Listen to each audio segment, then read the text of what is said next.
മിശിഹായിൽ പ്രിയ സഹോദരി സഹോദരന്മാരെ, സൗൾ രാജാവിൻ്റെ പുത്രനും ദാവീദിൻ്റെ ഉറ്റ സുഹൃത്തുമായ ജോനാഥാനെ കുറിച്ചാണ് നാം ഇന്ന് വിശകലനം ചെയ്യുന്നത്. വിശ്വാസം, ധൈര്യം, ഉദാത്ത സ്നേഹം എന്നിവയുടെ ഉത്തമ മാതൃകയാണ് അദ്ദേഹം. ഇസ്രായേലിലെ സിംഹാസനത്തിൻ്റെ യഥാർത്ഥ അവകാശിയായിരുന്നിട്ടും അദ്ദേഹം അധികാരത്തിനു വേണ്ടി മത്സരം കാട്ടിയില്ല. മറിച്ച് ദാവീദാണ് ദൈവത്താൽ തിരഞ്ഞെടുക്കപ്പെട്ട രാജാവെന്ന് തിരിച്ചറിഞ്ഞുകൊണ്ട് അദ്ദേഹം ദൈവഹിതത്തിന് വിനയാന്വിതനായി കീഴടങ്ങി. സാമുവേൽ 1-ാം പുസ്തകം 23:17. അദ്ദേഹത്തിൻ്റെ ജീവിതവും പൈതൃകവും നമുക്ക് ഏറെ പ്രചോദനമേകുന്നതാണ്. അദ്ദേഹത്തിൻ്റെ വ്യക്തിത്വവും ചരിത്ര പശ്ചാത്തലവും നോക്കാം. സൗൾ രാജാവിൻ്റെ മൂത്ത മകനായിരുന്നു ജോനാഥാൻ. 1 സാമുവേൽ 14:49. ഇസ്രായേലിലെ രാജഭരണത്തിൻ്റെ ആദ്യത്തെ നിയമാനുസൃത അവകാശിയായിരുന്നു അദ്ദേഹം. കർത്താവ് നൽകി എന്നാണ് ജോനാഥാൻ ഹീബ്രുവിൽ യേഹോ നാഥാൻ എന്ന പേരിൻ്റെ അർത്ഥം. ബൈബിളിൽ പേരുകൾ പലപ്പോഴും ഒരു വ്യക്തിയുടെ ദൗത്യത്തെ സൂചിപ്പിക്കുന്നു.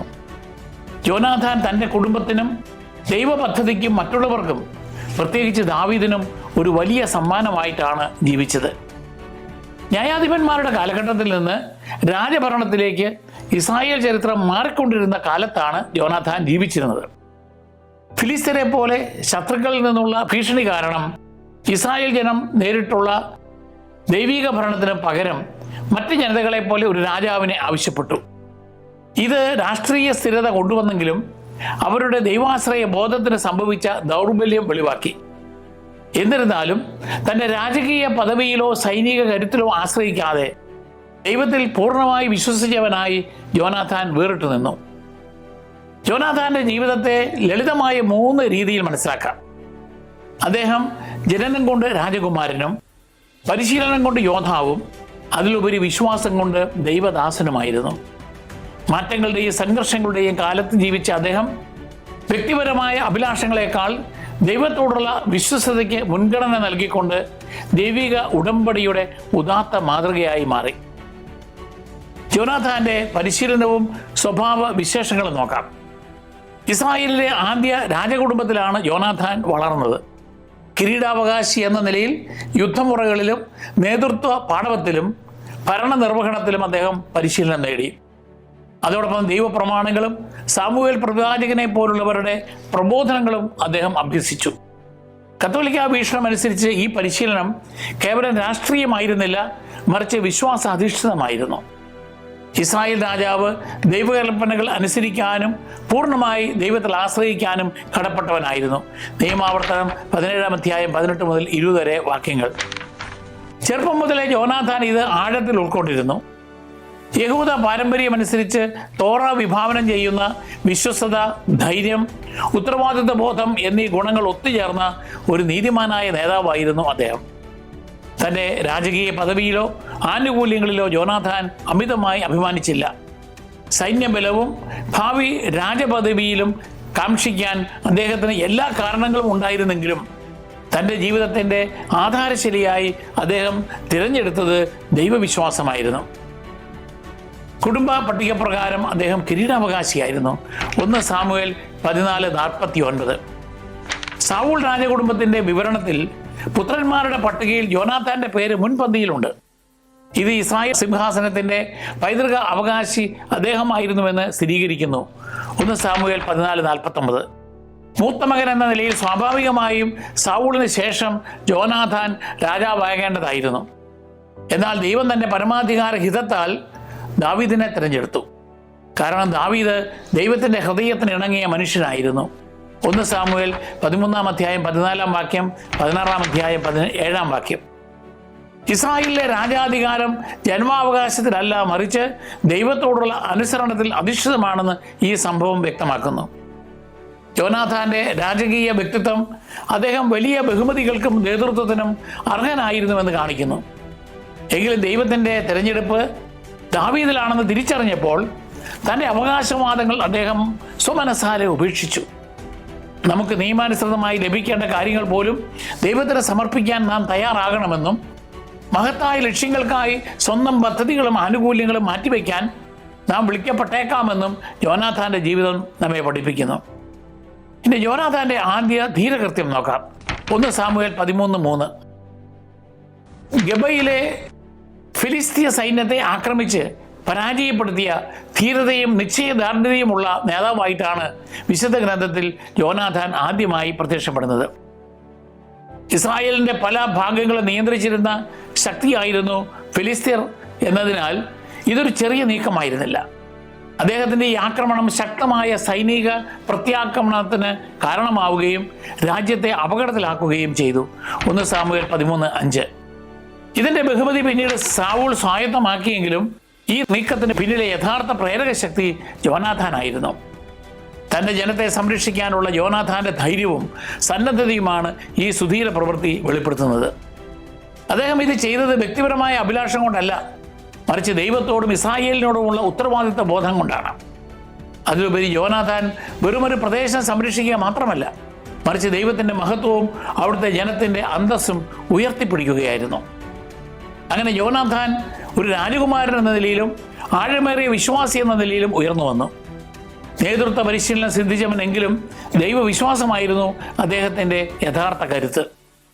ഈ അടിസ്ഥാനമാണ് പിന്നീട് ദൈവഹിതം സ്വീകരിക്കുവാനും സ്വന്തം താല്പര്യങ്ങൾ മാറ്റിവെച്ചുകൊണ്ട് വിനയത്തോടും ധൈര്യത്തോടും കൂടി പ്രവർത്തിക്കാനും അദ്ദേഹത്തെ പ്രാപ്തനാക്കിയത്. അടുത്തത് മിക്മാഷ് യുദ്ധം. 1 സാമുവേൽ 14 1 മുതൽ 46 വരെ വാക്യങ്ങൾ. യോനാഥാൻ്റെ വിശ്വാസം പ്രകടമാക്കിയ വലിയ ഉദാഹരണമാണ് മിക്മാഷിലെ യുദ്ധത്തിലുണ്ടായത്. ഇസ്രായേൽ ദുർബലമാവുകയും ഫെലിസ്ത്യരാൽ വളയപ്പെടുകയും ചെയ്ത ഒരു സമയമായിരുന്നു അത്. 1 സാമുവേൽ 13 5 മുതൽ 7 വരെ വാക്യങ്ങൾ. ജനങ്ങൾക്കിടയിൽ ഭീതി പരക്കുകയും സൈന്യത്തിന് ആത്മവിശ്വാസം നഷ്ടപ്പെടുകയും ചെയ്ത ആ സാഹചര്യത്തിൽ യോനാഥാൻ ഒരു ധീരമായ ചുവടുവെപ്പ് നടത്തി. തൻ്റെ പിതാവായ സാവൂളിനെ പോലും അറിയിക്കാതെ തൻ്റെ ആയുധവാഹകനെ മാത്രം കൂട്ടി അദ്ദേഹം ഒരു ഫിലിസ്തീയ താവളത്തെ സമീപിച്ചു. അങ്ങോട്ടുള്ള പാത കുത്തനെയുള്ളതും അപകടം നിറഞ്ഞതുമായിരുന്നു. 1 സാമുവേൽ 14 4 5 വാക്യങ്ങൾ. യോനാഥാന്റെ പ്രവൃത്തി പെട്ടെന്നുണ്ടായ എടുത്തുചാട്ടമായിരുന്നില്ല, മറിച്ച് ആഴമായ വിശ്വാസത്തിൽ വേരൂന്നിയതായിരുന്നു. അദ്ദേഹം ഇപ്രകാരം പ്രഖ്യാപിച്ചു: കർത്താവ് നമുക്ക് വേണ്ടി പ്രവർത്തിക്കാതിരിക്കുമോ? ആളേറിയാലും കുറഞ്ഞാലും കർത്താവിനെ രക്ഷിക്കാൻ തടസ്സമില്ലല്ലോ. 1 സാമുവേൽ 14 6. വിജയം ദൈവത്തിലാണ് ആശ്രയിച്ചിരിക്കുന്നത് എന്നും അത് മനുഷ്യന്റെ കരുത്തിലോ എണ്ണത്തിലോ അല്ലെന്നും അദ്ദേഹം ഉറച്ചു വിശ്വസിച്ചു. അതോടൊപ്പം പ്രവർത്തനത്തിന് മുൻപ് ദൈവത്തിൽ നിന്ന് ഒരു അടയാളം അന്വേഷിച്ചതിലൂടെ യഥാർത്ഥ വിശ്വാസത്തിൽ വിവേകവും ഉൾപ്പെട്ടിട്ടുണ്ടെന്ന് അദ്ദേഹം തെളിയിച്ചു. 1 സാമുവേൽ 14 8 മുതൽ 10 വരെ വാക്യങ്ങൾ. ഫിലിസ്ത്യർക്ക് മുമ്പിൽ സ്വയം വെളിപ്പെടുത്തിക്കൊണ്ടാണ് യോനാഥാൻ ദൈവഹിതം ആരാഞ്ഞത്. അവർ അദ്ദേഹത്തെ മുകളിലേക്ക് ക്ഷണിക്കുകയാണെങ്കിൽ അത് ആക്രമിക്കാനുള്ള ദൈവത്തിൻ്റെ അടയാളമായി അദ്ദേഹം കരുതി. ഇങ്ങോട്ട് കയറി വരുമെന്ന് അവർ പറഞ്ഞപ്പോൾ അത് കർത്താവിൻ്റെ അടയാളമാണെന്ന് തിരിച്ചറിഞ്ഞ അദ്ദേഹം പൂർണ്ണ ആത്മവിശ്വാസത്തോടെ മുന്നോട്ട് നീങ്ങി. കുത്തനെയുള്ള പാറക്കെട്ടുകൾ കയറി ചെന്ന് ശത്രുക്കളെ ആക്രമിച്ചു. ആദ്യ പ്രഹരത്തിൽ തന്നെ ഏകദേശം 20 പേർ വീണു. 1 സാമുവേൽ 14 14. ഉടനെ ദൈവശക്തമായി ഇടപെട്ടു. ഫിലിസ്തീയ പാളയത്തിൽ ഭീതി പടരുകയും ഭൂമി കുലുങ്ങുകയും ശത്രുക്കൾക്കിടയിൽ ആശയക്കുഴപ്പമുണ്ടാവുകയും ചെയ്തു. 1 സാമുവേൽ 14 15. ചെറുതും അപകട സാധ്യതയുള്ളതുമായി ആരംഭിച്ച ആ നീക്കം ദൈവത്തിൻ്റെ കരുത്താൽ ഇസ്രായേലിന് വലിയൊരു വിജയമായി മാറി. വിശ്വാസം നിഷ്ക്രിയത്വമല്ലെന്ന് യോനാഥാന്റെ ജീവിതം ഇവിടെ പഠിപ്പിക്കുന്നു. അദ്ദേഹം ദൈവത്തിൽ വിശ്വസിച്ചു, അവിടുത്തെ ഹിതം തിരിച്ചറിഞ്ഞ് ധൈര്യത്തോടെ പ്രവർത്തിച്ചു. അങ്ങനെ യോനാഥാൻ നമുക്ക് വലിയൊരു മാതൃകയായി. നാം ദൈവത്തിൽ ആശ്രയിക്കുമ്പോഴും വിശ്വാസത്തോടും ജ്ഞാനത്തോടും കൂടി നമ്മുടെ കടമകൾ നിർവഹിക്കുകയും ചെയ്യുമ്പോൾ നമ്മുടെ ചെറിയ പരിശ്രമങ്ങൾ പോലും വലിയ വിജയങ്ങൾക്കുള്ള ആയുധങ്ങളായി മാറും. അടുത്തത് സാവൂളിൻ്റെ വിവേകശൂന്യമായ ശബ്ദം. 1 സാമുവേൽ 14 24 മുതൽ 45 വരെ വാക്യങ്ങൾ. ഇസ്രായേലിൻ്റെ വിജയത്തിനിടയിൽ സാവൂൾ രാജാവ് തിടുക്കപ്പെട്ട് വിവേകശൂന്യമായൊരു ശപഥം ചെയ്തു. പൂർണ്ണ വിജയം ഉറപ്പാക്കാൻ വൈകുന്നേരം വരെ സൈനികരാരും ഒന്നും ഭക്ഷിക്കരുതെന്ന് അദ്ദേഹം കൽപ്പിച്ചു. 1 സാമുവേൽ 14 24. എന്നാൽ ഈ ഉത്തരവ് സൈന്യത്തെ ശക്തിപ്പെടുത്തുന്നതിന് പകരം അവരെ തളർത്തുകയും യുദ്ധത്തിലെ അവരുടെ കാര്യക്ഷമത കുറയ്ക്കുകയുമാണ് ചെയ്തത്. ഈ കൽപ്പനയെക്കുറിച്ച് അറിയാതിരുന്ന യോനാഥാൻ വനത്തിൽ വെച്ച് അല്പം തേൻ ഭക്ഷിച്ച് ഉന്മേഷം കൈവരിച്ചു. 1 സാമുവേൽ 14 27. ഇതറിഞ്ഞ സാവൂൾ ശപഥം ലംഘിച്ചതിന് തൻ്റെ മകനാണെങ്കിലും യോനാഥാൻ വധിക്കപ്പെടണമെന്ന് കർക്കശമായി പ്രഖ്യാപിച്ചു. 1 സാമുവേൽ 14 44. യോനാഥാൻ യഥാർത്ഥത്തിൽ കുറ്റക്കാരനായതുകൊണ്ടല്ല സൗൾ ഇങ്ങനെ പ്രതികരിച്ചത്, മറിച്ച് ജനമധ്യത്തിൽ തൻ്റെ അധികാരവും പരസ്യമായി ചെയ്ത ശപഥവും നിലനിർത്തുവാനുള്ള ദുരഭിമാനം മൂലമായിരുന്നു. ദൈവഹിതം തിരിച്ചറിയുന്നതിനേക്കാൾ സ്വന്തം പദവിയും അന്തസ്സും കാത്തു സൂക്ഷിക്കാൻ ശ്രമിക്കുന്ന ഒരു നേതൃത്വത്തിൻ്റെ പ്രതിഫലനമായിരുന്നു അത്. ഈ ഘട്ടത്തിൽ ഇസ്രായേൽ ജനത ഇടപെടുകയും സൗളിൻ്റെ തീരുമാനത്തെ എതിർക്കുകയും ചെയ്തു. ദൈവം യോനാഥാനിലൂടെയാണ് ഈ വിജയം നൽകിയത് എന്നും അതിനാൽ അദ്ദേഹം മരിക്കാൻ പാടില്ലെന്നും അവർ പ്രഖ്യാപിച്ചു. 1 സാമുവേൽ 14:45. വിവേകശൂന്യമായ മനുഷ്യകൽപ്പനകളെക്കാൾ ദൈവത്തിൻ്റെ പ്രവൃത്തികൾക്കാണ് നീതിയിൽ മുൻഗണന നൽകേണ്ടത് എന്ന് അവർ തിരിച്ചറിഞ്ഞു. അങ്ങനെ യോനാഥാൻ രക്ഷിക്കപ്പെട്ടു. സൗളിൻ്റെ എടുത്തുചാട്ടമുള്ള നേതൃത്വവും യോനാഥാൻ്റെ വിശ്വാസാധിഷ്ഠിത ധൈര്യവും തമ്മിലുള്ള വ്യക്തമായ വ്യത്യാസത്തെ ഈ സംഭവം എടുത്തു കാണിക്കുന്നു. യഹൂദ വീക്ഷണത്തിൽ സൗളിൻ്റെ ശബ്ദം തെറ്റായ വിധി നിർണയത്തെയും യോനാഥാൻ ജ്ഞാനത്തെയും പ്രതിനിധാനം ചെയ്യുന്നു. കത്തോലിക്ക വീക്ഷണം മനസാക്ഷിയുടെ പ്രാധാന്യത്തെയാണ് ഇവിടെ ചൂണ്ടിക്കാട്ടുന്നത്. അധികാരം ബഹുമാനിക്കപ്പെടേണ്ടതാണെങ്കിലും അത് സത്യത്തിലും നീതിക്കും നിരക്കാത്തതാകുമ്പോൾ ഒരിക്കലും പരമമല്ല. അനീതി നേരിട്ടപ്പോഴും യോനാഥാൻ തൻ്റെ പിതാവിനെ ആദരിച്ചു. അദ്ദേഹം കലാപത്തിനോ പിതാവിനെ അപമാനിക്കാനോ മുതിർന്നില്ല. ബഹുമാനവും സത്യത്തോടുള്ള വിശ്വസ്തതയും തമ്മിലുള്ള ഈ സന്തുലിതാവസ്ഥ അദ്ദേഹത്തിൻ്റെ ആത്മീയ പക്വതയെ വെളിപ്പെടുത്തി. യഥാർത്ഥ നേതൃത്വം ജ്ഞാനത്തിലും നീതിയിലും ദൈവഹിതത്തോടുള്ള അനുസരണത്തിലുമാണ് നയിക്കപ്പെടേണ്ടതെന്ന് ഈ സംഭവം നമ്മെ പഠിപ്പിക്കുന്നു.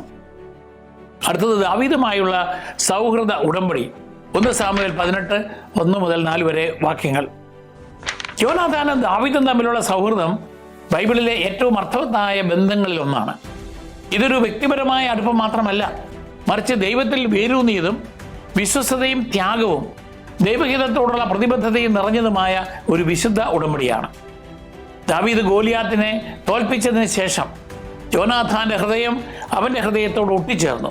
യോനാഥാൻ അവനെ പ്രാണതുല്യം സ്നേഹിച്ചു എന്ന് തിരുവെഴുത്ത് പറയുന്നു. 1 സാമുവേൽ 18:1. ദൈവം ദാവീദിനോടൊപ്പമുണ്ട് എന്ന് തിരിച്ചറിഞ്ഞ യോനാഥാൻ അസൂയയ്ക്ക് പകരം സ്നേഹത്തോടെയാണ് പ്രതികരിച്ചത്. അദ്ദേഹം ദാവീദുമായി ഒരു ഉടമ്പടി ചെയ്തു. 1 സാമുവേൽ 18:3. തൻ്റെ രാജകീയ പദവിയുടെ ചിഹ്നങ്ങളായ അങ്കി, കവചം, വാള്, വില്ല്, അരക്കച്ച എന്നിവ അദ്ദേഹം ദാവീദിന് നൽകി. 1 സാമുവേൽ 18:4. ഈ പ്രവൃത്തിയിലൂടെ ഭാവിയിൽ രാജാവാകാനുള്ള തൻ്റെ ജന്മാവകാശത്തേക്കാൾ ദൈവഹിതത്തിന് പ്രാധാന്യം നൽകിക്കൊണ്ട് യോനാഥാൻ വിനീതനായി ദൈവപദ്ധതി സ്വീകരിച്ചു. ഈ ഉടമ്പടി സ്നേഹം പിന്നീട് പ്രായോഗിക പ്രവൃത്തികളിലൂടെ തെളിയിക്കപ്പെട്ടു. യഥാർത്ഥ സൗഹൃദം വെറും വികാരത്തിലല്ല, മറിച്ച് വിശ്വസ്തതയിലും ത്യാഗത്തിലും ദൈവ ലക്ഷ്യത്തോടുള്ള പ്രതിബദ്ധതയിലുമാണ് അധിഷ്ഠിതമായത് എന്ന് ഇത് കാണിച്ചു തരുന്നു. മറ്റൊരാളുടെ നന്മ ആഗ്രഹിക്കുകയും അവരിലെ ദൈവ പദ്ധതിയെ പിന്തുണയ്ക്കുകയും സ്വന്തം നഷ്ടങ്ങൾ സഹിച്ചു പോലും വിശ്വസ്തനായിരിക്കുകയും ചെയ്യുന്നതാണ് യഥാർത്ഥ സ്നേഹമെന്ന് യോനാഥാൻ്റെ ജീവിതം നമ്മെ പഠിപ്പിക്കുന്നു. ദാവീദിനോടുള്ള സൗളിൻ്റെ അസൂയ വർദ്ധിച്ചപ്പോൾ യോനാഥാൻ ധൈര്യപൂർവ്വം രാജാവിനോട് ദാവീദിനു വേണ്ടി സംസാരിച്ചു. ദാവീദ് ഇസ്രായേലിന് വേണ്ടി സ്വന്തം ജീവൻ പണയപ്പെടുത്തിയവനാണെന്നും അവൻ ഒരു തെറ്റും ചെയ്തിട്ടില്ലെന്നും അദ്ദേഹം സൗളിനെ അനുസ്മരിപ്പിച്ചു. 1 സാമുവേൽ 19:4-5 വരെ വാക്യങ്ങൾ. കുറച്ചു കാലത്തേക്ക് സൗൾ ഇത് വിലമതിക്കുകയും ദാവീദിനെ ദ്രോഹിക്കാതിരിക്കുകയും ചെയ്തു. അധികാരത്തിന് മുന്നിലും സത്യത്തിന് വേണ്ടി നിലകൊള്ളാനുള്ള യോനാഥാൻ്റെ ധാർമ്മിക ധൈര്യമാണ് ഇത് കാണിക്കുന്നത്. ദാവീദിനോടുള്ള സൗളിൻ്റെ ശത്രുത ശക്തമായപ്പോൾ തൻ്റെ പിതാവ് ദാവീദിനെ ഉപദ്രവിക്കുവാൻ തന്നെയാണോ തീരുമാനിച്ചിരിക്കുന്നത് എന്ന് യോനാഥാൻ ശ്രദ്ധാപൂർവം പരിശോധിച്ചു. അമാവാസി വിരുന്നിനിടയിൽ സൗളിൻ്റെ ഉദ്ദേശം പരീക്ഷിക്കുവാൻ അദ്ദേഹം ദാവീദുമായി ചേർന്ന് ഒരു പദ്ധതി തയ്യാറാക്കി. 1 സാമുവേൽ 20:5-7 വരെ വാക്യങ്ങൾ. വിരുന്നിന് ദാവീദ് വരാത്തതിൽ സൗൾ ക്രോധാകുലനായപ്പോൾ യോനാഥാൻ അദ്ദേഹത്തെ പ്രതിരോധിച്ച് സംസാരിച്ചു. എന്നാൽ സൗൾ കോപത്താൽ സ്വന്തം മകന് നേരെ പോലും കുന്തമെറിയുകയും ദാവീദിനെ കൊല്ലാനുള്ള തൻ്റെ ഉറച്ച തീരുമാനം വെളിപ്പെടുത്തുകയും ചെയ്തു. 1 സാമുവേൽ 20:30-33 വരെ വാക്യങ്ങൾ. ദാവീദിൻ്റെ ജീവൻ അപകടത്തിലാണെന്ന് യോനാഥാന് ഈ നിമിഷം ബോധ്യമായി. ബുദ്ധിയും ധൈര്യവും പ്രയോഗിച്ചുകൊണ്ട് അടുത്ത ദിവസം രാവിലെ ഒരു ബാലനെയും കൂട്ടി യോനാഥാൻ വയലിലേക്ക് പോയി. മുൻകൂട്ടി ധാരണയിലെത്തിയ പ്രകാരം അമ്പുകൾ ഉപയോഗിച്ച് അദ്ദേഹം ദാവീദിന് അടയാളം നൽകി. 1 സാമുവേൽ 20:18-22 വരെ വാക്യങ്ങൾ. ലക്ഷ്യത്തിനപ്പുറത്തേക്ക് അമ്പുകൾ ചെയ്തുകൊണ്ട് അമ്പുകൾ നിനക്കപ്പുറത്താണ് എന്ന് ബാലനോട് പറഞ്ഞതിലൂടെ ദാവീദ് ഉടനെ ഓടിപ്പോകണമെന്ന രഹസ്യ മുന്നറിയിപ്പാണ് അദ്ദേഹം നൽകിയത്. ഇപ്രകാരം വിവേകത്തോടും കരുതലോടും കൂടി അദ്ദേഹം ദാവീദിനെ സംരക്ഷിച്ചു. ബാലനെ പറഞ്ഞയച്ച ശേഷം യോനാഥാനും ദാവീദും തമ്മിൽ കണ്ടു.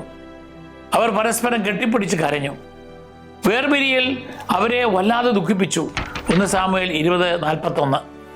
പിരിയുന്നതിന് മുൻപ് അവർ കർത്താവിൻ്റെ മുൻപിൽ തങ്ങളുടെ ഉടമ്പടി നവീകരിക്കുകയും തങ്ങളുടെ കുടുംബങ്ങൾ തമ്മിലുള്ള വിശ്വസത നവീകരിക്കുകയും ചെയ്തു. 1 സാമുവേൽ 20:42.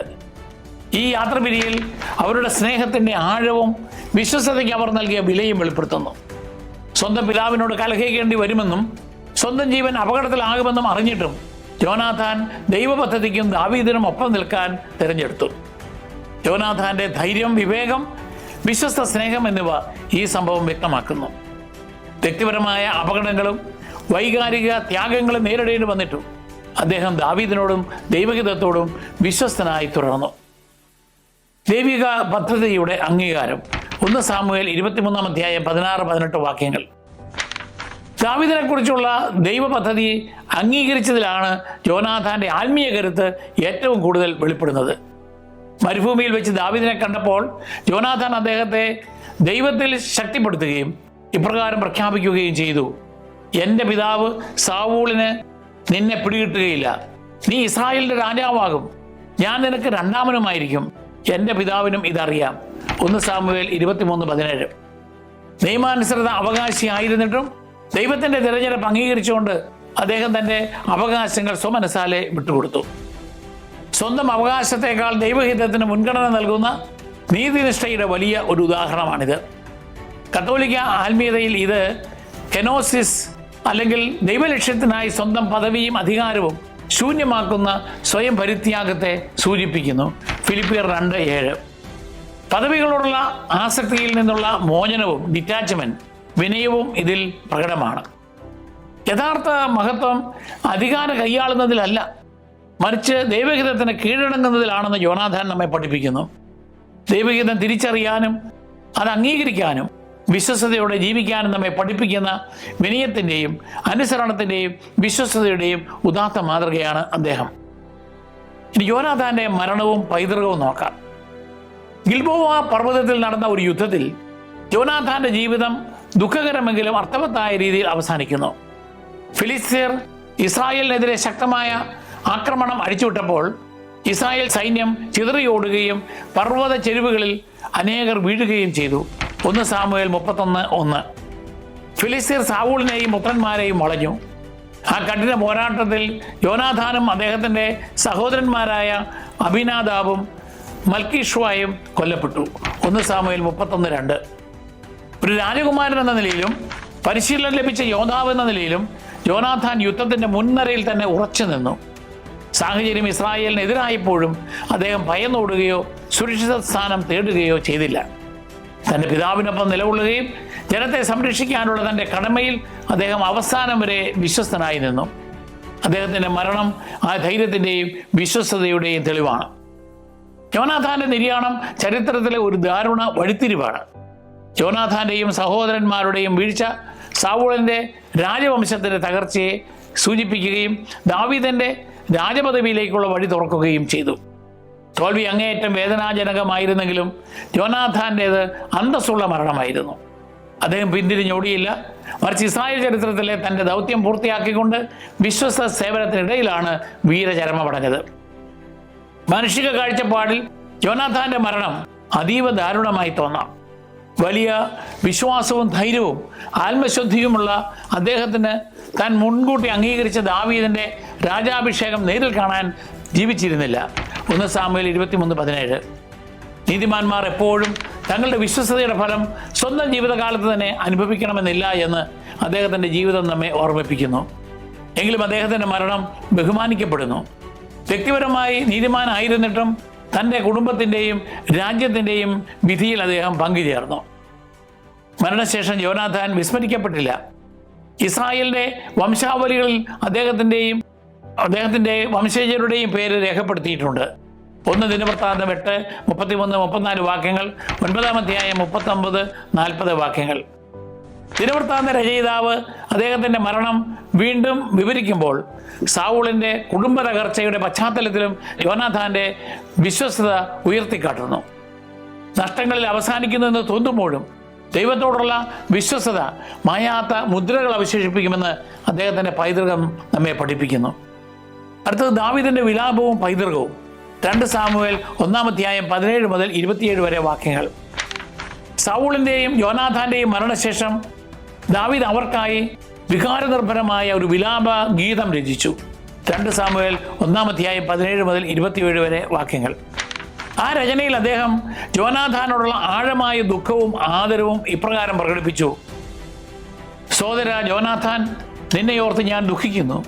നീ എനിക്ക് അതിവത്സലനായിരുന്നു. എന്നോടുള്ള നിന്റെ സ്നേഹം സ്ത്രീകളുടെ പ്രേമത്തെക്കാൾ അഗാധമായിരുന്നു. 2 സാമുവേൽ 1:26. ഇത് വെറുമൊരു ദുഃഖപ്രകടനമല്ല, മറിച്ച് യോനാഥാൻ്റെ നിസ്വാർത്ഥ സ്നേഹത്തിനുള്ള അംഗീകാരമാണ്. യോനാഥാനെ ഒരു ധീരയോദ്ധാവായും കുലീന മനുഷ്യനായും ദാവീദ് പുകഴ്ത്തുന്നു. ഇസ്രായേലിൻ്റെ ഒരു നീതിമാനായ നേതാവിനെയാണ് തനിക്ക് നഷ്ടപ്പെട്ടത് എന്ന് ദാവീദ് തിരിച്ചറിയുന്നു. യോനാഥാൻ്റെ സ്നേഹം വിശ്വസ്തതയും ത്യാഗപൂർണവുമായിരുന്നു. അപകടങ്ങളിലും കഷ്ടപ്പാടുകളിലും അത് മാറ്റമില്ലാതെ തുടർന്നു. അത് സ്വാർത്ഥമായിരുന്നില്ല, മറിച്ച് സത്യത്തിലും ദൈവഹിതത്തോടുള്ള പ്രതിബദ്ധതയിലുമാണ് വേരൂന്നിയത്. സ്നേഹിതർക്ക് വേണ്ടി ജീവൻ അർപ്പിക്കുന്നതിനേക്കാൾ വലിയ സ്നേഹമില്ല എന്ന യേശുക്രിസ്തുവിൻ്റെ ഈ പ്രബോധനത്തിലേക്കാണ് യോനാഥാൻ്റെ ജീവിതം വിരൽ ചൂണ്ടുന്നത്. അദ്ദേഹത്തിൻ്റെ പൈതൃകം അധികാരത്തിലോ രാജപദവിയിലോ അല്ല, മറിച്ച് വിശ്വസ്ത സ്നേഹത്തിലും സത്യസന്ധതയിലുമാണ് അടയാളപ്പെടുത്തിയിരിക്കുന്നത്. ദൈവത്തോടും മറ്റുള്ളവരോടുമുള്ള സ്നേഹാധിഷ്ഠിത ജീവിതം ശാശ്വതമാണെന്ന് യോനാഥാൻ നമ്മെ അനുസ്മരിപ്പിക്കുന്നു. മെഫീബോശെത്തിലൂടെ തുടരുന്ന യോനാഥാൻ്റെ പൈതൃകം. 2 സാമുവേൽ 4-ാം വാക്യം, 9:1 മുതൽ 13 വരെ വാക്യങ്ങൾ, 21-7 വാക്യം. യോനാഥാൻ്റെ മരണശേഷം അദ്ദേഹത്തിൻ്റെ പൈതൃകം മകനായ മെഫീബോശെത്തിലൂടെ തുടർന്നു. സാവൂളിൻ്റെ കുടുംബ തകർച്ചയ്ക്കിടയിൽ ഭയന്നോടിയ വളർത്തമ്മയുടെ കയ്യിൽ നിന്ന് വീണ് 2 കാലുകളും തളർന്ന 5 വയസ്സുകാരനായിട്ടാണ് വിശുദ്ധ ഗ്രന്ഥം അദ്ദേഹത്തെ ആദ്യം പരിചയപ്പെടുത്തുന്നത്. 2 സാമുവേൽ 4:4. ഒരിക്കൽ രാജകീയമായിരുന്ന ഒരു കുടുംബം എത്രത്തോളം തകർന്നുവെന്നും നിസ്സഹായമായെന്നും ഈ വിവരണം വ്യക്തമാക്കുന്നു. മെഫീബോശെത്ത് കേവലം ശാരീരിക ബലഹീനതയുടെ മാത്രമല്ല, മങ്ങിപ്പോയ ഒരു രാജവംശത്തിൻ്റെ പ്രതിരൂപം കൂടിയായിരുന്നു. എങ്കിലും യോനാഥാൻ്റെ ചരിത്രം അവിടെ അവസാനിച്ചില്ല. യോനാഥാൻ ദാവീദുമായി ചെയ്ത ഉടമ്പടി പ്രകാരം അദ്ദേഹത്തിൻ്റെ കുടുംബത്തിൻ്റെ തുടർന്നും കൃപ ലഭിച്ചു. ദാവീദ് രാജഭരണം ഏറ്റെടുത്തപ്പോൾ അദ്ദേഹം തൻ്റെ പഴയ വാഗ്ദാനം അനുസ്മരിച്ച് ഇപ്രകാരം ചോദിച്ചു: യോനാഥാനെ പ്രതി ഞാൻ ദയ കാണിക്കേണ്ടതിന് സാവൂളിൻ്റെ കുടുംബത്തിൽ ആരെങ്കിലും ശേഷിച്ചിട്ടുണ്ടോ? 2 സാമുവേൽ 9:1. മെഫീബോശെത്തിനെ രാജസന്നിധിയിൽ കൊണ്ടുവന്നപ്പോൾ ശിക്ഷ ഭയന്ന് അവൻ ആദരവോടെ പ്രണമിച്ച് ഒരു ചത്ത നായ എന്ന് സ്വയം വിശേഷിപ്പിച്ച് കരുണ യാചിച്ചു. 2 സാമുവേൽ 9:8. എന്നാൽ ദാവീദ് അദ്ദേഹത്തെ ശത്രുവായിട്ടല്ല, മറിച്ച് സ്നേഹത്തോടും ബഹുമാനത്തോടും കൂടിയാണ് സ്വീകരിച്ചത്. ദാവീദ് അവനെ ആശ്വസിപ്പിക്കുകയും പിതാമഹനായ സാവൂളിൻ്റെ എല്ലാ ഭൂസ്വത്തുക്കളും തിരികെ നൽകുകയും രാജാവിൻ്റെ മേശയിൽ എന്നും വിരുന്ന് അനുഭവിക്കുവാൻ ക്ഷണിക്കുകയും ചെയ്തു. 2 സാമുവേൽ 9-ാം അധ്യായം 7 മുതൽ 13 വരെ വാക്യങ്ങൾ. മരണത്തിനപ്പുറം നിലനിൽക്കുന്ന ഉടമ്പടി വിശ്വസ്തതയുടെ പ്രകടനമായിരുന്നു ഈ പ്രവൃത്തി. മാനുഷിക കാഴ്ചപ്പാടിൽ രാഷ്ട്രീയ ഭീഷണിയായേക്കാവുന്ന സാവൂളിൻ്റെ കുടുംബത്തെ സംരക്ഷിക്കാൻ ദാവീദിന് ബാധ്യതയില്ലായിരുന്നു. എന്നാൽ യോനാഥാനോടുള്ള സ്നേഹവും വിശ്വസ്തതയും മൂലം അദ്ദേഹം കരുണയും ഔദാര്യവും പ്രകടമാക്കി. കത്തോലിക്ക വീക്ഷണത്തിൽ ഇത് തലമുറകളിലൂടെ തുടരുന്ന ദൈവത്തിൻ്റെ മാറ്റമില്ലാത്ത സ്നേഹത്തെയാണ് പ്രതിഫലിപ്പിക്കുന്നത്. ദാവീദ് മെഫീബോശെത്തിനെ ബലഹീനതയിൽ നിന്ന് അന്തസ്സിലേക്ക് ഉയർത്തിയതുപോലെ ദൈവം എളിയവരെ ഉയർത്തുകയും നിസ്സഹായരെ സംരക്ഷിക്കുകയും ചെയ്യുന്നു. പിന്നീട് ഒരു പ്രതിസന്ധി ഘട്ടത്തിൽ ഈ ഉടമ്പടി വിശ്വസ്തതയുടെ കരുത്ത് വീണ്ടും വെളിപ്പെട്ടു. സാവൂളിൻ്റെ വംശജരോട് ഗിബെയോൻകാർ പ്രതികാരം ചെയ്തപ്പോഴും യോനാഥാനുമായുള്ള പവിത്രമായ ഉടമ്പടി പാലിച്ച് ദാവീദ് മെഫീബോശെത്തിനെ മരണത്തിൽ നിന്ന് സംരക്ഷിച്ചു. 2 സാമുവേൽ 21:7.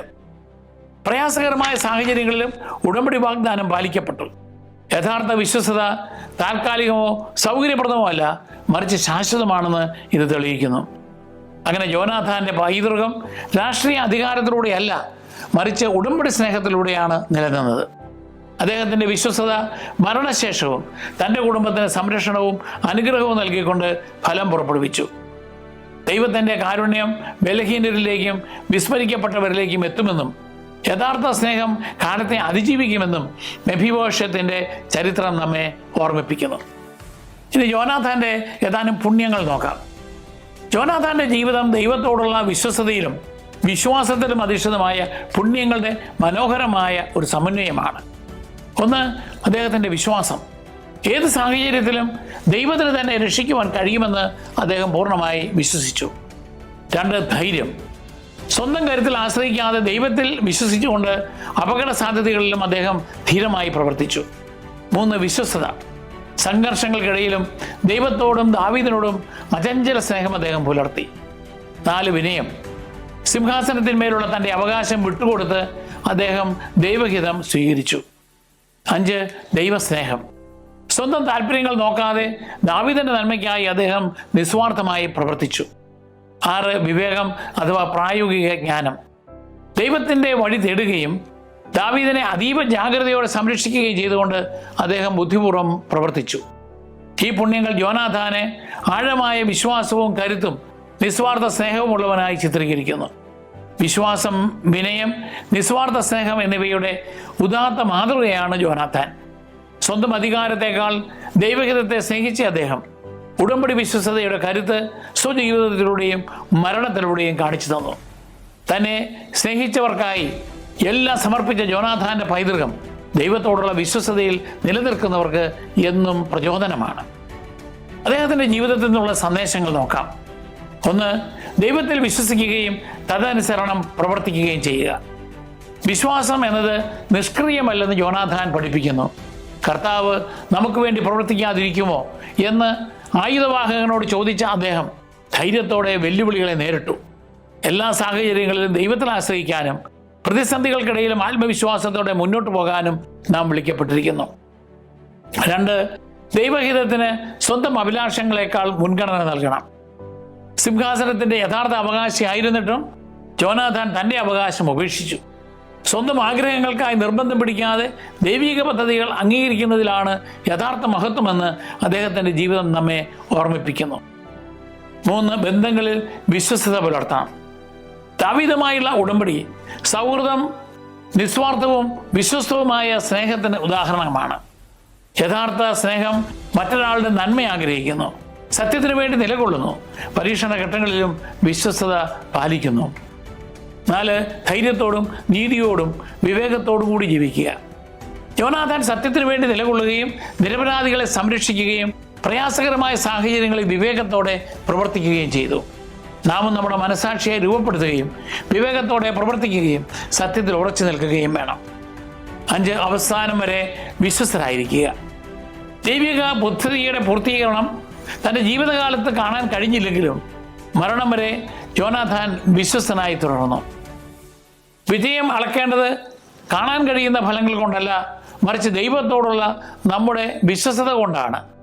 ഫലങ്ങൾ നമ്മുടെ കൺമുമ്പിൽ കാണുന്നില്ലെങ്കിലും ദൈവം തൻ്റെ പ്രവൃത്തികൾ തുടരുന്നുവെന്ന് നമുക്ക് ഉറപ്പാക്കാം.